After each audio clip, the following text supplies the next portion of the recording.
إن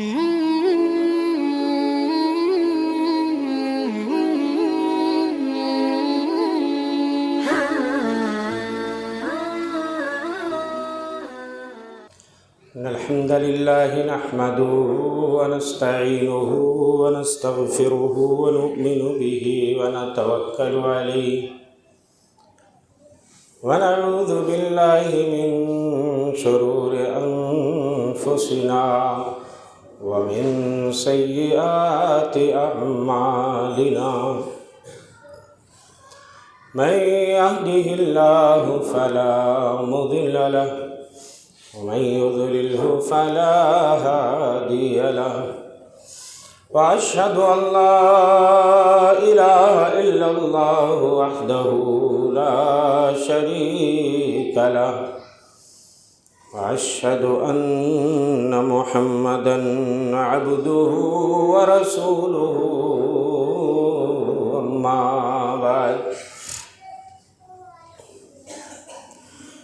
فإن خير الحديث كتاب الله وخير الهدي هدي محمد صلى الله عليه وسلم وشر الأمور محدثاتها وكل محدثة بدعة وكل بدعة ضلالة وفي رواية وكل ضلالة في النار.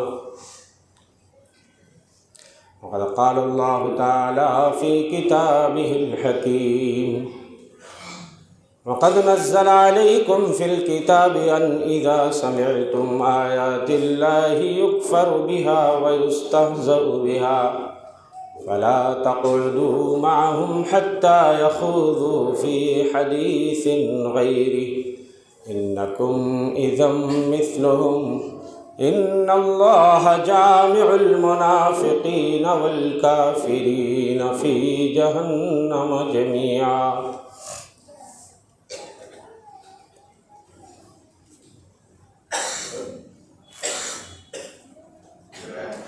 تمام تعریفیں حمد و ستائش کبریائی اور بزرگی اس پاک پروردگار کے لیے لائق و سزاوار ہے جو سارے جہانوں کا خالق و مالک ہے، مربی اور پالنہار ہے. بعدہ بے شمار درود و سلام نازل ہو اس کے آخری نبی اور رسول جناب محمد مصطفیٰ صلی اللہ علیہ وسلم پر. حضرات، انسان مدنی الطبع پیدا کیا گیا ہے. مطلب یہ ہوتا ہے ہر انسان تمدنی، شہری اور مجلسی زندگی گزارنا چاہتا ہے.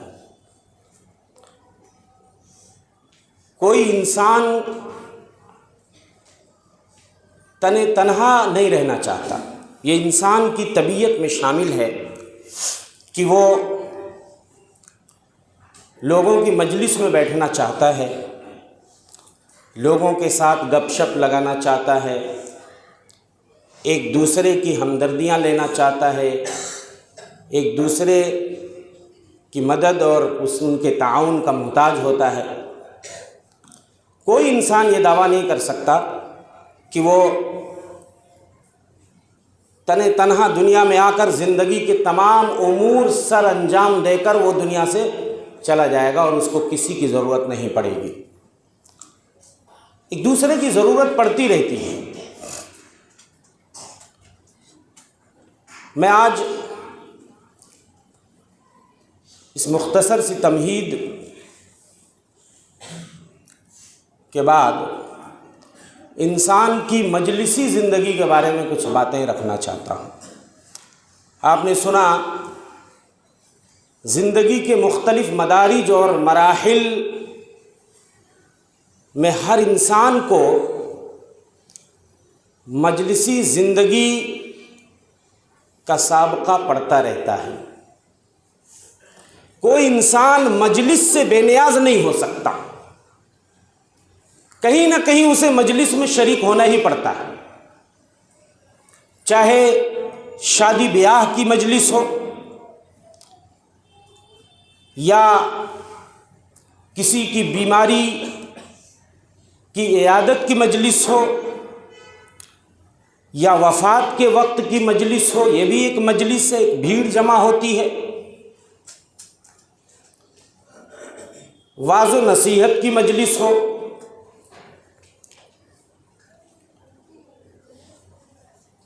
چاہے لغویات اور خرافات کی مجلس ہو، وہ بھی ایک مجلس ہے، اس کی بھی بہت سارے لوگ زینت بنتے ہیں ان مجلسوں کی۔ فقہ و فتاوی کی مجلس ہو، حصول علم کی مجلس ہو، تو معلوم یہ ہوا کہ مجلس کی ضرورت سب کو ہے،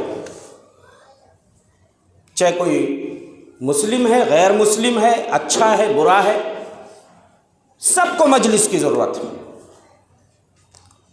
اللہ کے رسول صلی اللہ علیہ وسلم نے جب صحابہ کو راستوں پر بیٹھنے سے منع کر دیا، ایاکم والجلوس بالطرقات، صحابہ تم راستوں کے کنارے مت بیٹھا کرو، تو صحابہ نے فرمایا اللہ کے رسول صلی اللہ علیہ وسلم ما من مجالسنا بد، ہمیں مجلسوں کی بڑی ضرورت ہے، چونکہ ان کے گھر چھوٹے ہوا کرتے تھے، گھروں میں عام طور پہ سب کے گھر میں اتنی جگہ نہیں ہوتی تھی کہ وہاں مجلس لگا سکیں۔ ما لنا من مجالسنا بد نتحدث فیہا، ہمارے لیے مجلسوں میں بیٹھنا ضروری ہے، ہم اس میں بہت ساری باتیں شیئر کرتے ہیں ایک دوسرے سے۔ تو آپ نے فرمایا اذا ابیتم الا المجلس، اگر تمہیں مجلس میں بیٹھنا ہی ہے، گھروں سے باہر، گھر کے باہر جو جگہ ہوتی ہے یا سڑک کے کنارے جگہ ہوتی ہے جو گھروں کے سامنے سے راستے گزرتے ہیں، تو ایک کام کرنا پڑے گا، ادوا الطریق حقہ، راستے کا حق ادا کرنا پڑے گا۔ صحابہ نے پوچھا اللہ کے رسول صلی اللہ علیہ وسلم راستے کا حق کیا ہے؟ آپ نے فرمایا غض البصر وکف الاذی ورد السلام والامر بالمعروف والنہی عن المنکر، نگاہوں کو پست رکھنا پڑے گا، کسی کی بہن بیٹی جو وہاں سے گزر رہی ہے دانستہ طور پہ اسے گھورنا نہیں ہے، دیکھنا نہیں ہے، اور جو لوگ راستہ چلتے ہوئے سلام کریں ان کا جواب دینا ہے، اور کف الاذی، کسی کو اپنی ذات سے اذیت نہیں پہنچانی ہے، نہ زبان سے، نہ اشارے سے، نہ کنائے سے، نہ کسی کا تمسخر اور مذاق اڑانا ہے، ٹھٹھا مخول کرنا ہے۔ بہت سارے لوگ راستوں کے کنارے بیٹھ کے آپ دیکھیں سیٹیاں بجاتے ہیں، آنے جانے والوں پہ بھپتیاں کستے ہیں، بہت ساری حرکتیں کرتے ہیں، تو یہ نہیں کرنا ہے، اور بھلائی کا حکم دینا۔ تم راستے میں بھی اگر کوئی منکر چیز نظر آ جائے خلاف شرع تو اس سے روکنا بھی ہے، اتنا کام اگر کر سکتے ہو تو بیٹھو۔ تو معلوم یہ ہوا کہ بھئی مجلسوں کی ضرورت تو ہے، اس سے کوئی بھی کنارہ کشی اختیار نہیں کر سکتا، لیکن دوستو جیسے بندے دو طرح کے ہوتے ہیں، مجلسیں بھی دو طرح کی ہوتی ہیں، ایک رحمان کے بندے ہوتے ہیں، ایک شیطان کے بندے ہوتے ہیں، ایک اولیاء الرحمان ہوتے ہیں، ایک اولیاء الشیطان ہوتے ہیں۔ ایسے مجلسیں بھی دو طرح کی ہوتی ہیں، ایک ایمانی روحانی اور رحمانی مجلسیں ہوتی ہیں، اور دوسرے شیطانی مجلسیں ہوتی ہیں۔ اب ایک بندے مومن کو کیا کرنا ہے کہ اسے ایمانی مجلسوں میں بیٹھنا ہے، جن مجلسوں میں بیٹھ کر کے کیا ہو، ہمارا ایمان تازہ ہو جائے۔ آج ہم مسلمانوں کی بیشتر مجلسوں کا عالم یہ ہے کہ ہم کوئی ایسی بات اپنی مجلس میں نہیں لانا چاہتے جس سے رنگ میں بھنگ پڑ جائے۔ اچھا خاصا ہنسی مذاق کا دور چل رہا ہے، کوئی بندہ آ کر کے اگر کوئی ایمان و یقین کی بات کر دے، جنت و جہنم کی بات کر دے، عذاب قبر کی بات کر دے، دجال کی بات کر دے، آخرت کی کوئی بات کر دے، تو آدمی کہتا کیا یار اچھی خاصی مجلس چل رہی تھی اور تم نے رنگ میں بھنگ ڈال دیا، ہاں تو نے سارا پانی پھیر دیا۔ میرے بھائیو، ہماری مجلسیں اور سلف صالحین کی مجلسیں دونوں میں زمین آسمان کا فرق نظر آ رہا ہے۔ حضرت معاذ بن جبل کے بارے میں آتا ہے، جب اپنے کسی ساتھی کسی بھائی کو دیکھتے تھے تو کہتے تھے